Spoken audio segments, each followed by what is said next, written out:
crianças podem ir para o seu culto infantil, podem sair aqui pela frente.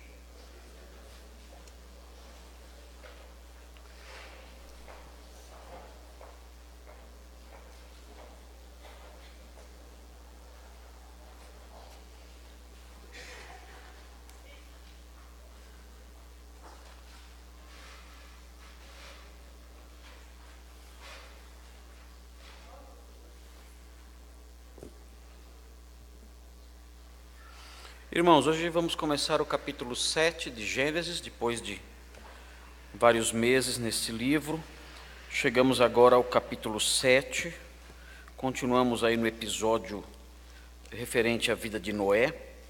Os irmãos têm acompanhado aí as exposições e hoje inauguramos um novo capítulo, capítulo 7. Nós temos aqui um parágrafo, na realidade talvez 2 parágrafos aqui, os versículos 1 a 5. Eu dividi esses 5 versículos em 3 partes e quero explicar essas 3 partes para os irmãos. Na verdade, são realidades teológicas que podem ser obtidas, deduzidas, aprendidas desses 5 versículos que nós lemos. Então, se os irmãos olharem com atenção, verão no primeiro versículo, é possível, a partir do primeiro versículo, deduzir uma primeira verdade doutrinária, uma primeira verdade teológica.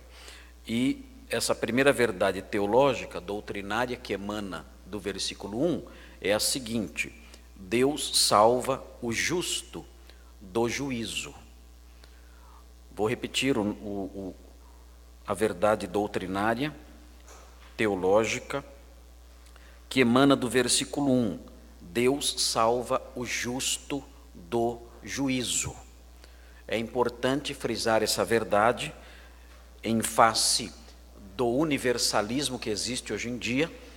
As pessoas dizem que todos são justos, todos serão salvos. Na verdade, a Bíblia não ensina isso. A Bíblia ensina que o justo será salvo. Outros dizem que não haverá juízo algum.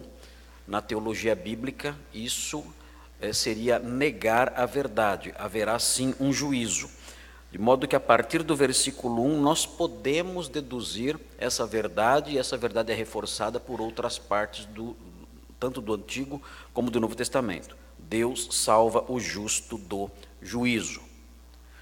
Na sequência da leitura, os irmãos observando os versículos 2 e 3, os irmãos podem deduzir dos versículos 2 e 3 uma segunda verdade doutrinária, uma segunda verdade teológica, observando aí os versículos 2 e 3. E a segunda verdade doutrinária teológica é a seguinte: Deus tem um plano de continuidade após o juízo.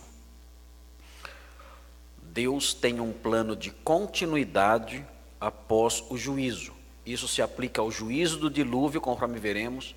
Isso se aplica a outras formas de juízo, conforme vamos aprender quando estivermos no ponto 2. Mas é importante notar que não existe a ideia de um aniquilacionismo absoluto das pessoas no futuro, um fim absoluto, completo, total de tudo. Não. Mesmo depois do juízo de Deus sobre a humanidade, haverá continuidade. Nós falamos sobre novo céu, nova terra. Nós falamos sobre vida eterna. Nós cremos nisso, nós esperamos isso. Essa é a doçura da nossa esperança, o mel da nossa esperança.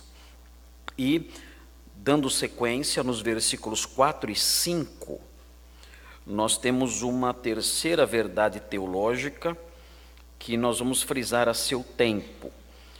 E essa terceira verdade teológica é a seguinte: Deus tem o direito de aplicar o juízo. E isso está presente aqui nos versículos, especialmente no versículo 4, e nós veremos a ênfase disso no texto, quando chegarmos no momento de olharmos para o versículo 4. Deus tem o direito de aplicar o juízo.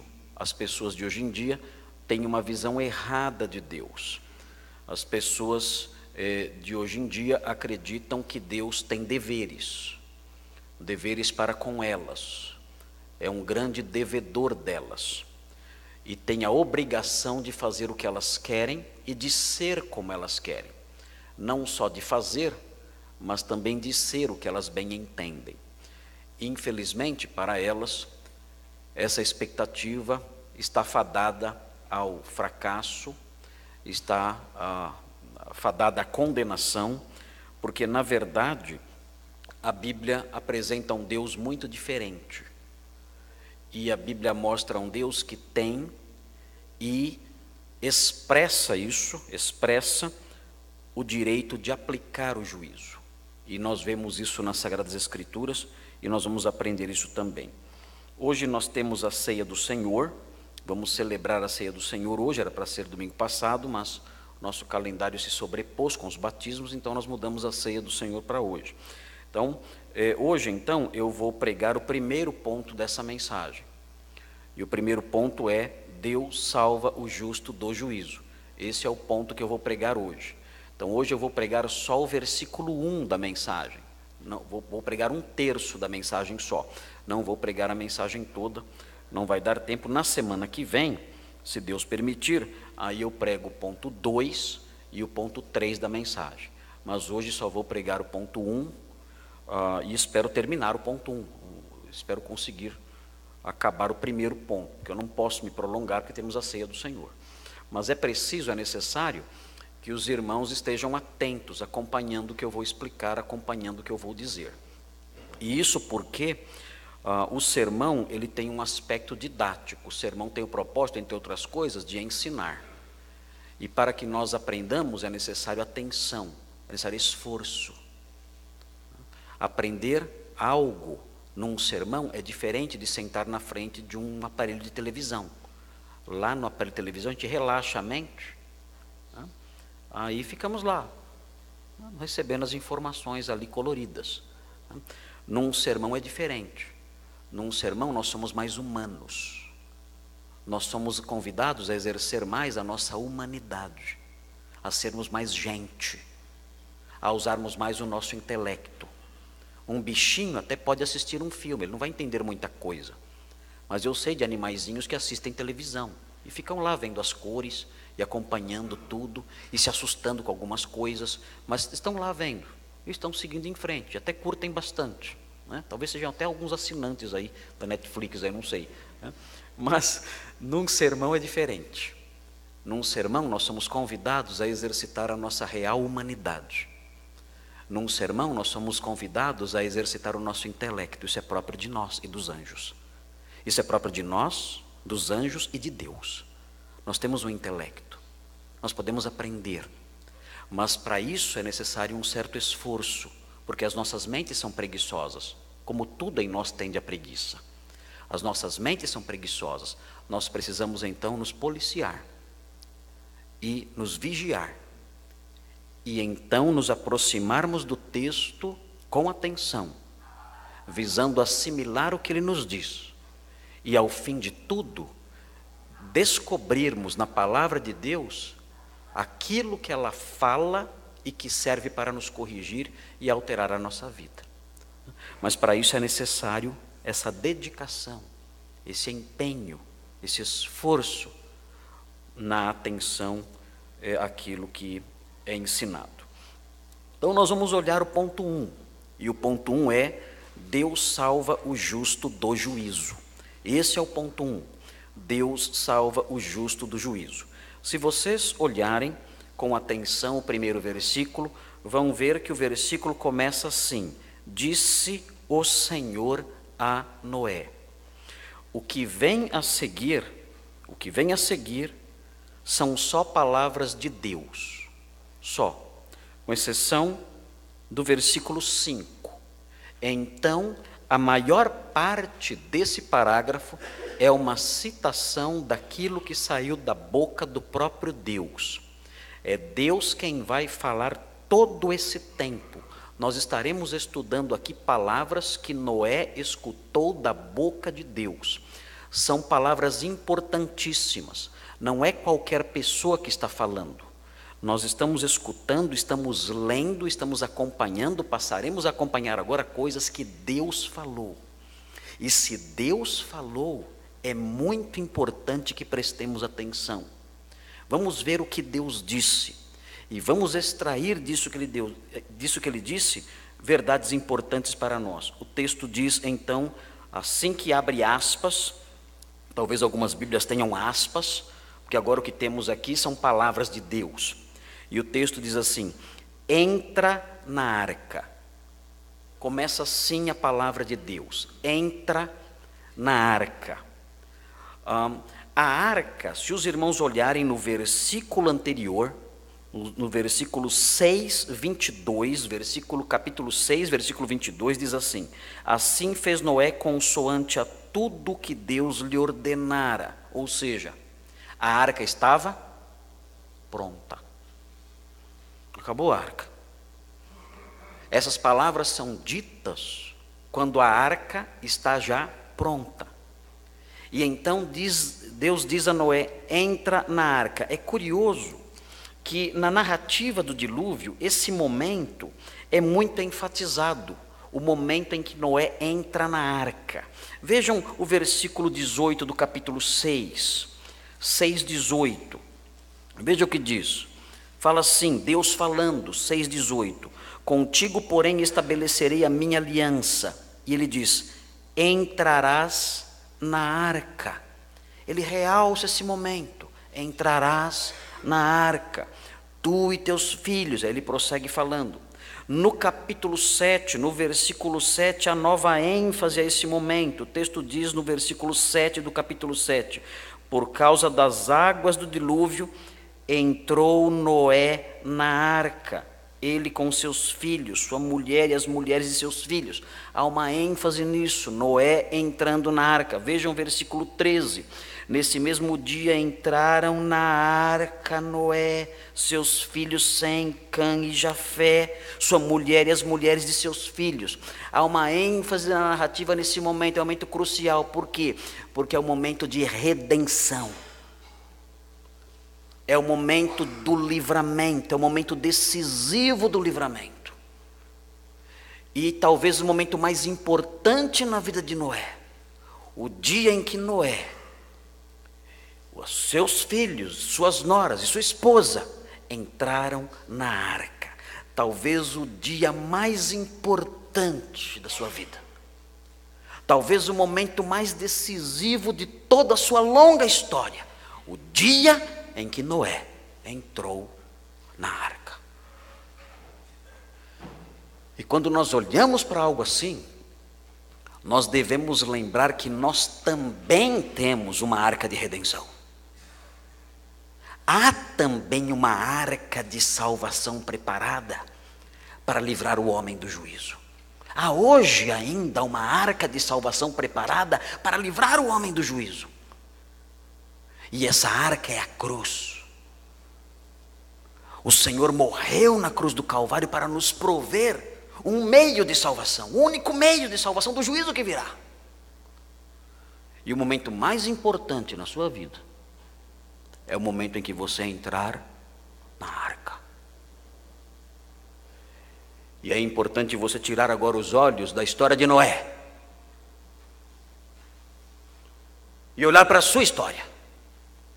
E perceber se na sua história nós podemos incluir a frase: e ele então entrou na arca. Existe esse item na sua história? Ao contar a sua história, você pode dizer: então naquele dia eu entrei na arca. Eu ouvi a pregação. Eu ouvi a mensagem de salvação. Eu olhei para a provisão de Deus para a salvação. Eu vi a cruz de Cristo. E eu me aproximei. Pela fé eu recebi e criei no Senhor. E naquele dia então, eu entrei na arca.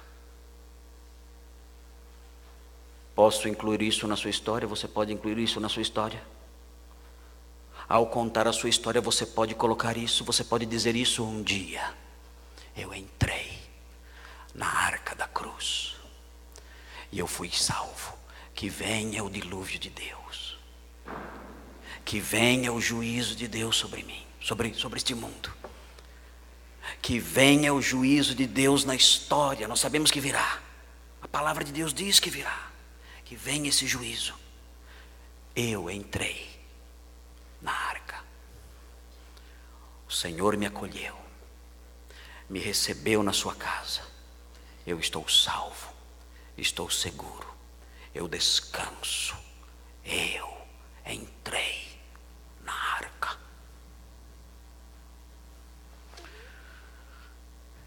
Esse é o ponto mais importante da história de qualquer pessoa. Qualquer pessoa.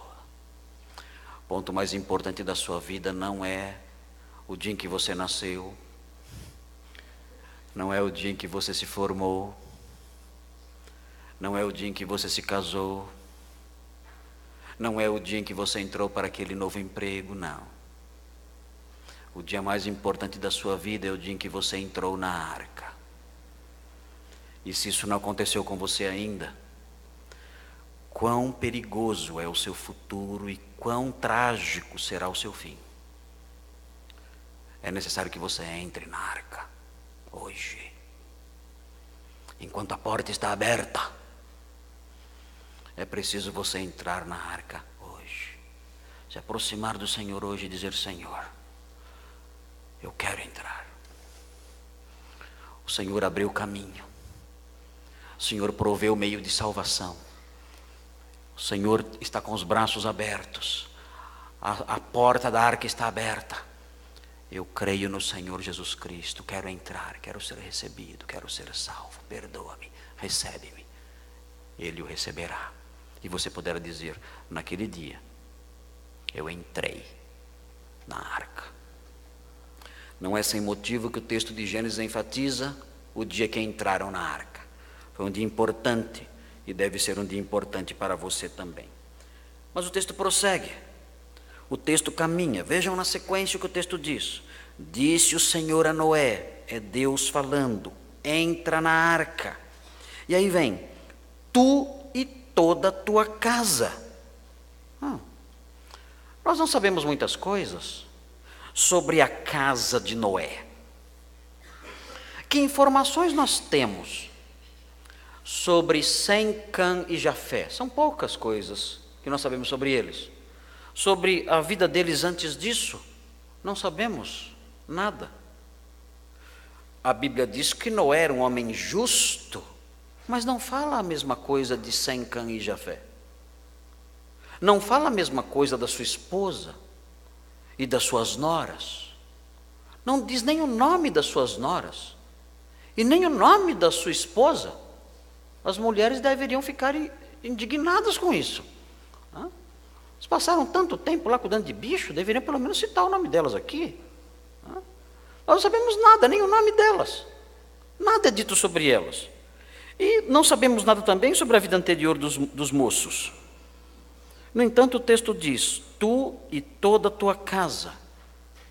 Quando nós olhamos para esse versículo, é interessante, porque existem teólogos, especialmente os teólogos do campo aliancista, presbiteriano, que dão uma ênfase curiosa nesse versículo aqui, e uma ênfase que merece ser dada. Geralmente isso passa batido, como dizem os jovens, diante de outros teólogos. Mas existe uma ênfase que é dada aqui nesse pedacinho desse versículo, quando fala tu e a tua casa. Existe uma ênfase que é própria dos teólogos reformados, especialmente da linha presbiteriana. E o que eles realçam aqui quando eles olham um versículo como esse? Eles realçam o seguinte, eles dizem o seguinte: isso é correto. Eles dizem o seguinte: olha, esse versículo mostra que quando alguém é salvo, quando uma pessoa é salva, de uma maneira ou de outra, toda a sua família acaba sendo beneficiada. essa família nem sempre consegue detectar isso. Essa família nem sempre consegue perceber isso. Mas essa é uma grande realidade presente num texto como esse, e presente também no Novo Testamento. O Novo Testamento ensina isso também. O Novo Testamento mostra que quando existe um crente na família, a família como um todo, ela é de alguma forma enriquecida, abençoada e santificada por aquele crente. E nós percebemos isso aqui. Nós não sabemos se as noras e os filhos e a esposa de Noé eram justos como ele, mas nós percebemos que eles desfrutaram de benefícios por serem parentes dele. E quando nós olhamos para o Novo Testamento, se os irmãos quiserem observar, vejam 1 Coríntios 7, é um texto importante nesse aspecto, importante para irmãos que estão aqui, que têm cônjuge incrédulo, filhos incrédulos. Vejam que preciosidade nós encontramos em 1 Coríntios 7, no versículo 10. Vocês que têm cônjuges incrédulos. Pastor, eu sofro muito, meu esposo é incrédulo, minha esposa é incrédula, é difícil a nossa convivência. Nossos filhos são incrédulos, é difícil a nossa convivência em casa. Você tem que perseverar. Veja o que a Bíblia diz acerca disso. Veja como a Bíblia fala, o que a Bíblia fala acerca do seu cônjuge e acerca dos seus filhos incrédulos. Diz assim a palavra de Deus, no versículo 10 do capítulo 7, fala assim: ora, aos casados ordeno, não eu, mas o Senhor, que a mulher não se separe do marido. Essa é uma ordem geral para todos os casados. Nenhuma mulher deve se separar do marido, e se vier a separar-se, se isso acontecer por alguma razão, que não se case, ou que se reconcilie com o seu marido. Há um grande desconforto nesse texto aqui, especialmente nos dias de hoje. É muito difícil aplicar isso aqui nos dias de hoje, isso gera muito desconforto em qualquer contexto, mesmo o contexto evangélico. E na sequência diz, e que o marido não se aparte de sua mulher. Isso, segundo o apóstolo Paulo, foi dito pelo Senhor. O Senhor disse isso. Quando o Senhor disse isso? O Senhor disse isso durante seu ministério terreno. O Senhor disse isso durante o sermão do monte. O sermão disse isso em Mateus 19. Ele disse essas coisas. Em Mateus 5, ele disse essas coisas. Mas no versículo 12, Paulo vai dizer algo que o Senhor nunca disse no seu ministério terreno. Ele diz assim: aos mais digo eu, não o Senhor. Muita gente pensa assim: aqui a inspiração parou. Aqui parou o processo de inspiração. Deus estava falando com Paulo, agora Deus parou de falar, Paulo começou a falar da cabeça dele. Não é nada disso, nada disso. O que Paulo está dizendo é apenas que sobre o assunto que é dito agora, Jesus nunca disse nada durante seu ministério terreno. E Paulo agora, por inspiração divina, movido pelo Espírito Santo, vai falar sobre isso agora. Jesus nunca disse, mas ele vai falar agora. Paulo vai falar, e continua o processo de inspiração, só que ele não vai citar o que Jesus falou quando veio aqui. Então ele diz, aos mais digo eu, não o Senhor não tratou disso no seu ministério. E aí ele vai falar sobre o assunto de casamento com incrédulo. A pessoa que tem um cônjuge que ainda não é crente. Diz assim, se algum irmão tem mulher incrédula, e isso é comum acontecer, e esta consente em morar com ele, não a abandone. E a mulher que tem marido incrédulo, e este consente em viver com ela, não deixe o marido. Aqui a iniciativa da separação sempre deve ser do incrédulo, nunca do crente. O crente nunca pode falar, eu quero separar. Sempre o incrédulo tem que falar, tem que separar. Às vezes o cônjuge crente fala, mas ele não quer ir embora. Então, vou começar a orar para ele querer ir embora, porque eu não posso tomar iniciativa. Pois é, não sei o que você tem que fazer aí, mas você não pode ter essa iniciativa, você não pode. Aí Paulo explica por quê. Ele diz na sequência, e olha só, que interessante isso, porque o marido incrédulo é santificado no convívio da esposa. Como assim? O que significa? E segue, e a esposa incrédula é santificada no convívio do marido crente. Como pode isso? E prossegue: doutra sorte, os vossos filhos seriam impuros, porém agora são santos. Como? Meus filhos são incrédulos. O texto diz: eles são santos. O que significam essas coisas? Como pode um cônjuge incrédulo ser santificado? Uma esposa incrédula, o marido incrédulo ser santificado, o que significa isso? Os filhos incrédulos serem santos. Como pode isso acontecer? E isso decorrente do convívio com o cônjuge crente. Como isso pode ocorrer? Como devemos entender isso? Não é tão difícil assim. É claro que o cônjuge incrédulo, ele é incrédulo, ele está perdido se ele não se converter. Ninguém é salvo pelo casamento. Não existe um meio de salvação, dois meios de salvação, a cruz e o casamento. Não existe isso. Ninguém é salvo por se casar. Ninguém é salvo porque é filho de crente. Eu sou filho de crente, eu sou salvo por hereditariedade. Isso não existe também. Então, o que significam essas coisas? Para entendermos essas coisas, temos que compreender o sentido básico da palavra santo e santificado. Essas duas palavras, elas são parentes. E elas basicamente significam, no seu sentido mais simples, significam algo que é colocado à parte. Algo que é separado e tratado de modo especial. O que então acontece com o marido incrédulo, que é casado com uma pessoa crente? Deus o separa e o trata de modo especial. Como? O texto não fala. Mas talvez o Senhor o proteja, o Senhor o guarde de modo especial, o Senhor o impeça de se afundar ainda mais na corrupção do pecado. O Senhor talvez use aquele casamento, aquele cônjuge crente, talvez Ele use aquele cônjuge crente como um fator para refrear o processo de deterioração moral a que todo incrédulo está sujeito.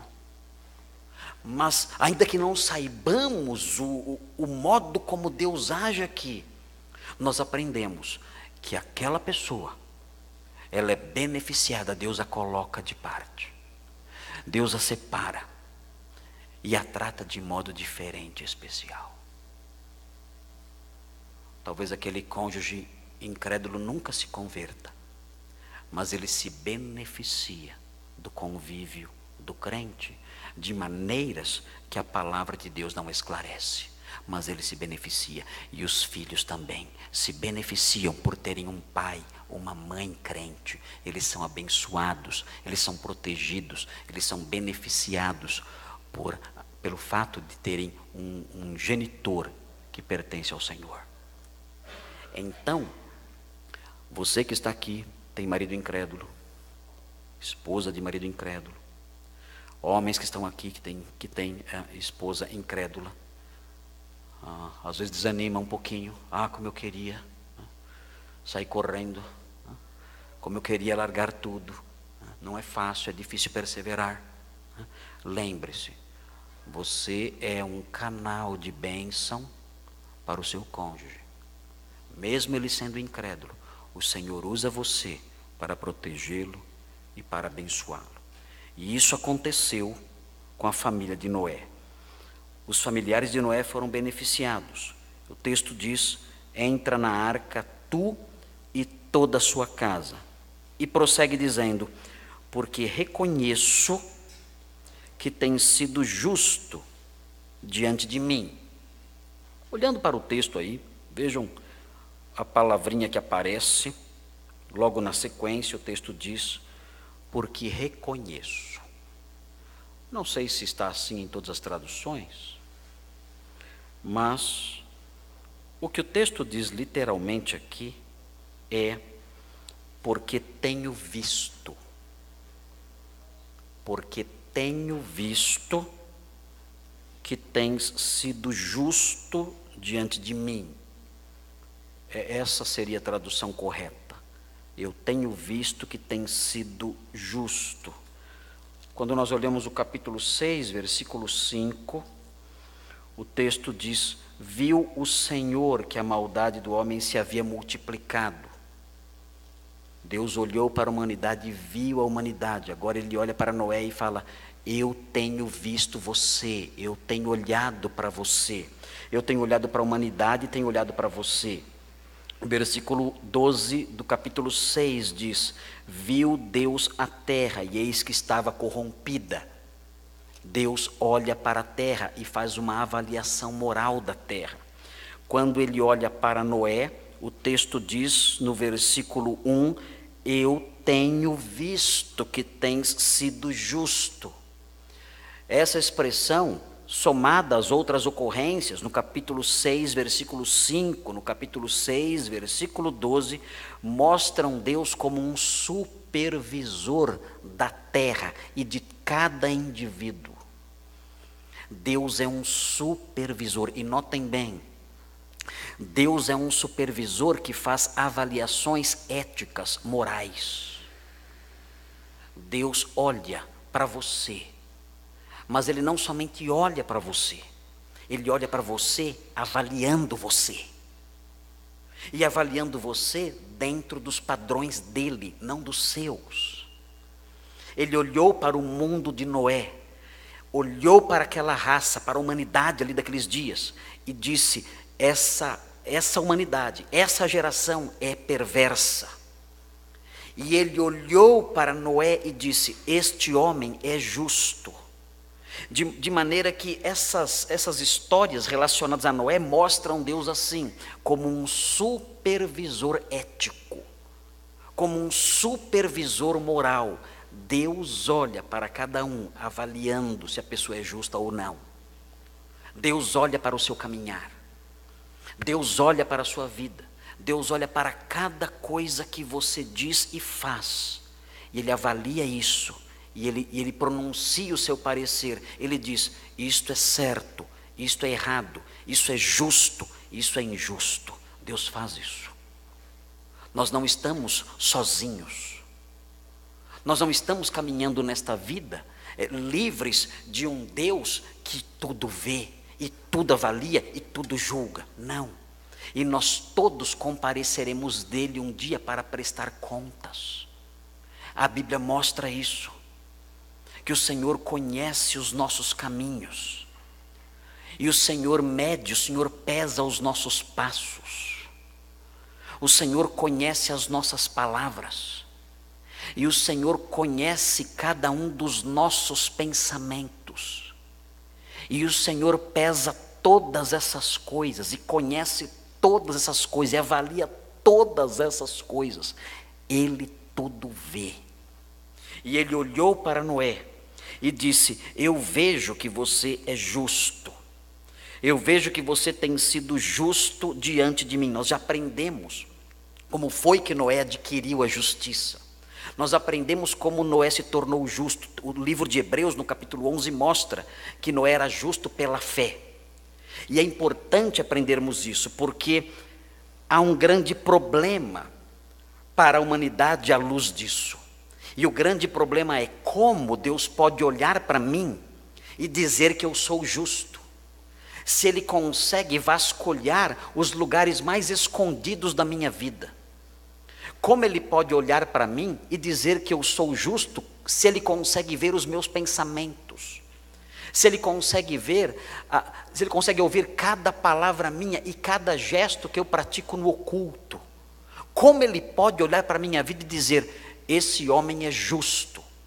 O Antigo Testamento, assim como o Novo Testamento, mostram que isso se torna, por assim dizer, impossível. Quando nós olhamos para o Salmo 143, vejam o que diz o Salmo 143 no versículo 2. Este salmo é um dos salmos da caverna. Davi escreveu esse salmo quando estava numa caverna, sendo perseguido, estava apavorado. Ele pede justiça. Ele pede que Deus haja com justiça. Mas depois ele pensa um pouquinho e diz: olha, não com tanta justiça. Haja com justiça, mas Senhor, menos, nem tanta justiça. Ele diz no versículo 2, depois que ele pede justiça, depois que ele pede para que Deus responda segundo a sua fidelidade e segundo a sua justiça, ele pede justiça. Não entres em juízo com teu servo. Ele pede que Deus haja com justiça. Não há justo, nenhum vivente. Mas depois ele pensa um pouquinho. Não há nenhum justo sequer. Como eu posso comparecer justo diante da sua presença? Quando nós olhamos para Romanos 3,10, nós aprendemos a mesma verdade, Romanos 3,10. Romanos 3,10 diz: não há justo, nenhum sequer. É por isso que Deus não procura pessoas justas na humanidade, porque Ele já sabe que não vai achar. Existe uma doutrina, é conhecida como a doutrina da fé prevista. É uma doutrina arminiana. A doutrina da fé prevista diz o seguinte, da eleição pela presciência. Eles dizem o seguinte: eles dizem que Deus, na eternidade passada, Ele olhou para a história futura e Ele começou a procurar pessoas que teriam fé. E Ele encontrou alguns. Ele previu a fé de alguns. Então, quando Ele previu a fé daquelas pessoas e percebeu essa pessoa vai ter fé, Ele vê o futuro, Ele prevê o futuro.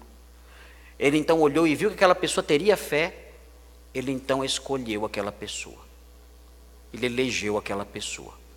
É a eleição pela presciência. Essa doutrina da eleição pela presciência é uma doutrina tola. Que na verdade, quando Deus olhou no corredor da história, Ele não viu ninguém com fé. Pelo contrário, o que Ele viu foi uma massa de pecado, só incredulidade, só maldade, não há justo nenhum sequer. O texto de Colossenses 1, vejam o que diz, o texto de Colossenses 1, quando o apóstolo Paulo fala sobre dar graças a Deus,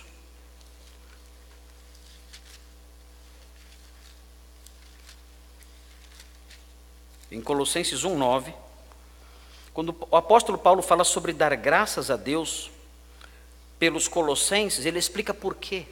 Ele diz em Colossenses 1,9, ele fala: por esta razão também nós, desde o dia em que o ouvimos, não cessamos de orar por vós e de pedir que transbordeis de pleno conhecimento da sua vontade, em toda sabedoria e entendimento espiritual, a fim de viverdes de modo digno do Senhor para o seu inteiro agrado, frutificando em toda boa obra e crescendo no pleno conhecimento de Deus, sendo fortalecidos com todo o poder, segundo a força da sua glória, em toda perseverança e longanimidade com alegria, dando graças ao Pai, ele diz.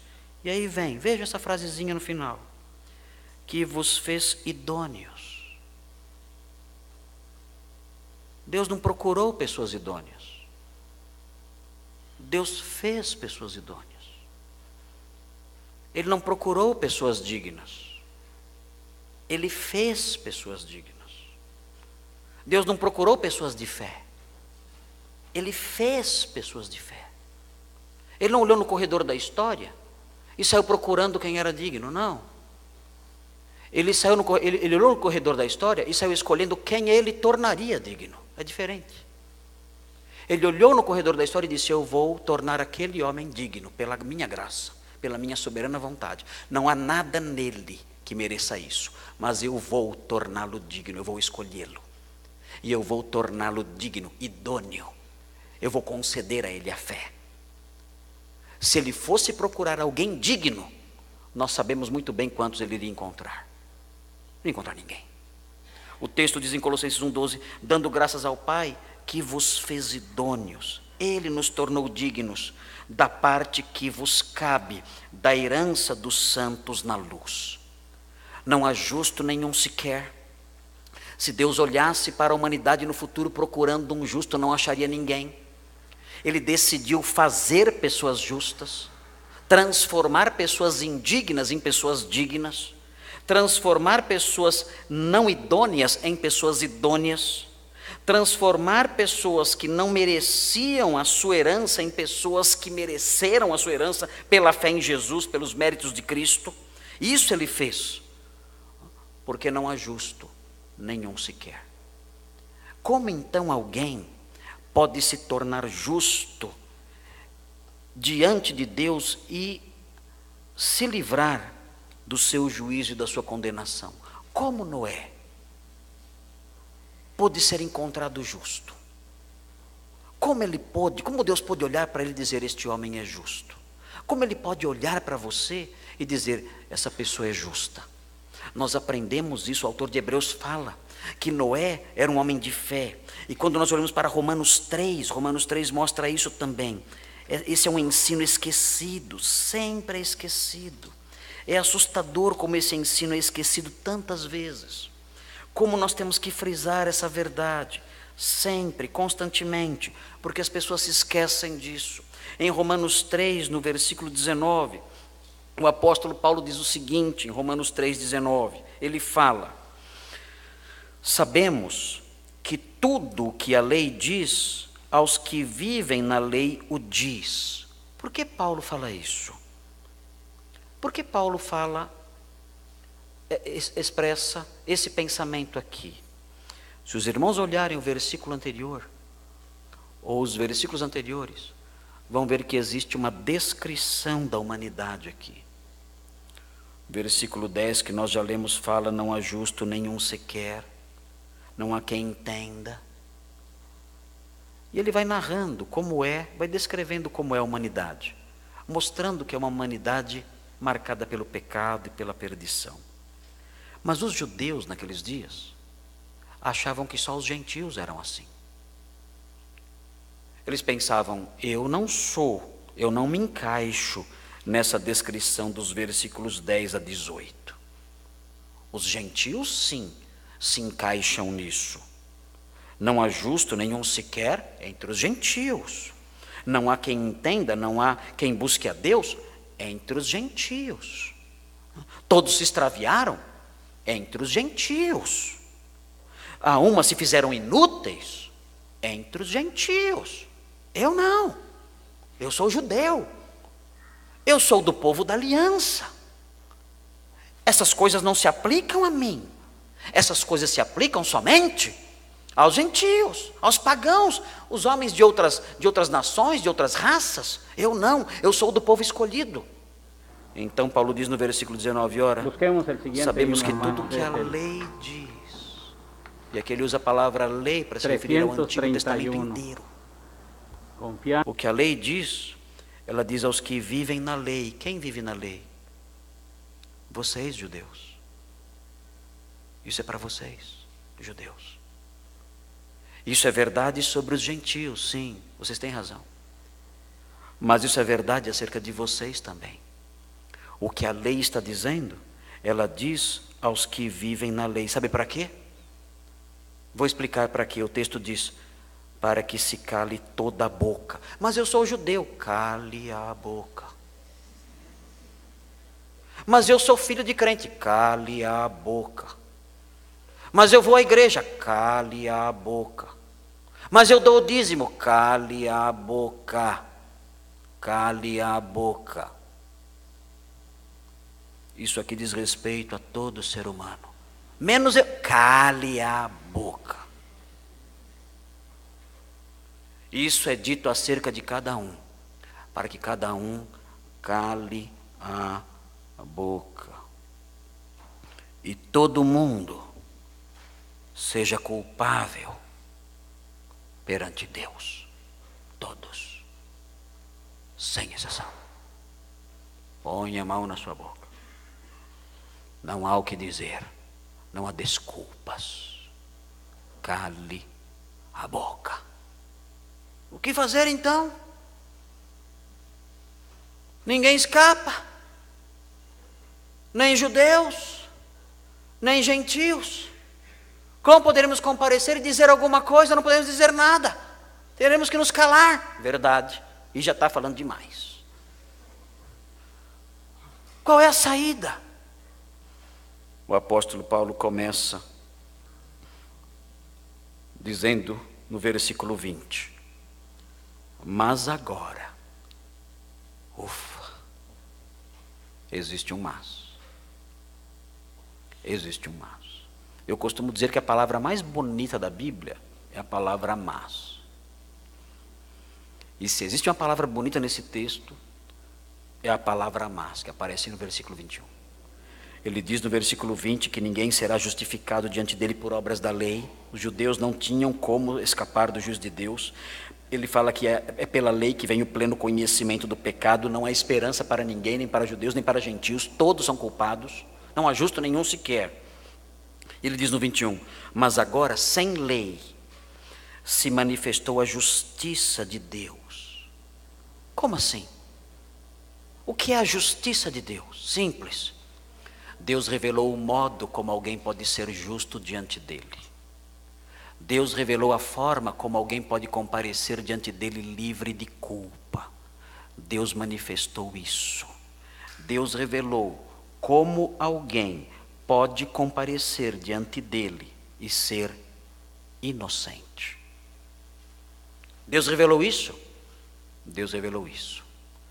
Quando ele revelou isso, o texto fala, ele testemunhou isso na lei e nos profetas. Ele explica no versículo 22, justiça de Deus, isso que Deus revelou,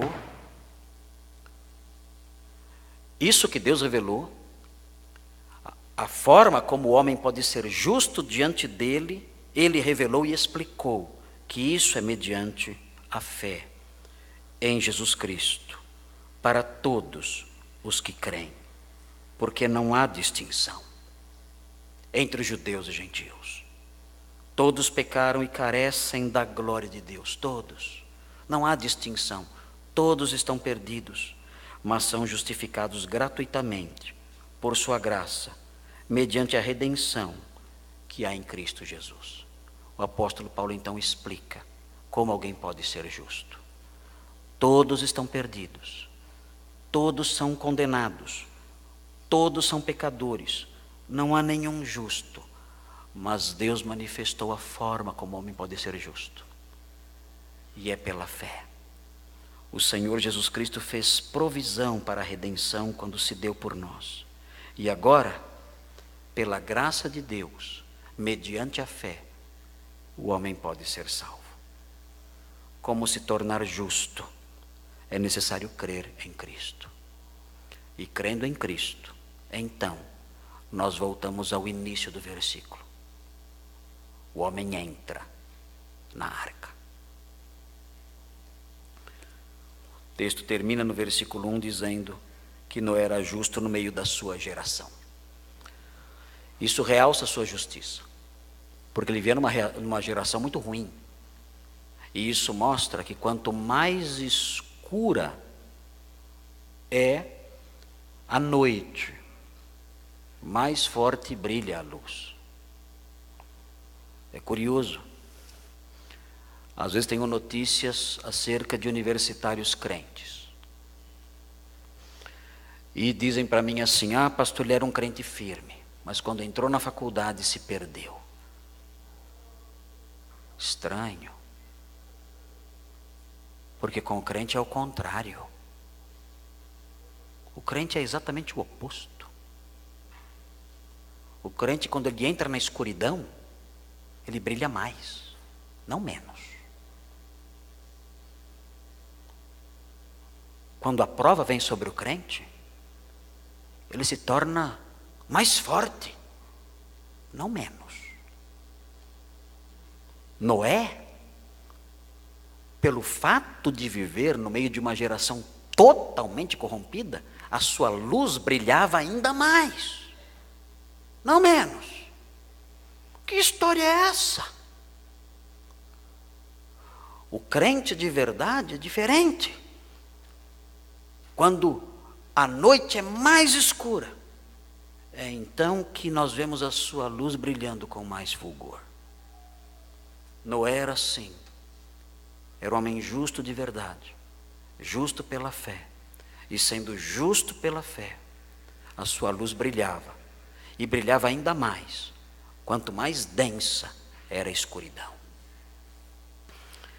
E nós terminamos o versículo 1, e ficam então 3 palavrinhas. A primeira palavrinha: você que tem familiares incrédulos, persevere. O Senhor está usando você como um canal de bênção e proteção para o seu cônjuge incrédulo, para os seus filhos incrédulos. Permaneça firme, o Senhor há de continuar trabalhando. Não sabemos o que Ele vai fazer, mas Ele já está agindo na sua família, porque Ele tem você como um canal de bênçãos para essas pessoas. Aos incrédulos, devem aprender que existe só um meio de ser justo. Noé era justo por causa da fé. Há só um meio de entrar na arca da salvação, e é mediante a fé. Vocês não devem esquecer isso.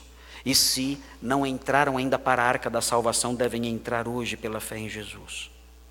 E você que é crente, você deve se lembrar que se você já foi justificado pela fé, já é um crente em Cristo, a sua luz deve brilhar ainda mais no meio de uma geração pervertida e corrupta como a nossa. Vamos orar a Deus.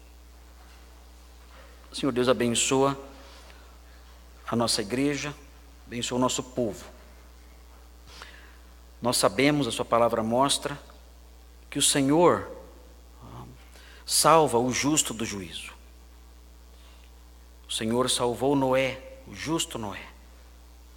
Pedimos que o Senhor continue sua obra de salvação nos dias de hoje. Sabemos que há pessoas perdidas, que não entraram ainda na arca, que não têm a salvação, que não têm esperança. Nós suplicamos que o Senhor trabalhe no coração delas, para que entendam o Evangelho e recebam o Salvador e sejam salvas, e desfrutem do livramento do juízo, ó Deus. Nós pedimos por aqueles que já são crentes e que têm que viver em meio a uma geração que vive na escuridão, que vive no pecado, que vive no mal. Que o Senhor os capacite a, como Noé, serem pessoas diferentes, andando de forma diferente, em meio a um mundo que caminha cada vez mais para o abismo. Ó Deus, abençoa a nossa igreja, abençoa os irmãos aqui, e realiza uma obra assim de santificação, de encorajamento e de salvação na vida de todos aqui. Nós pedimos isso em nome de Jesus. Amém.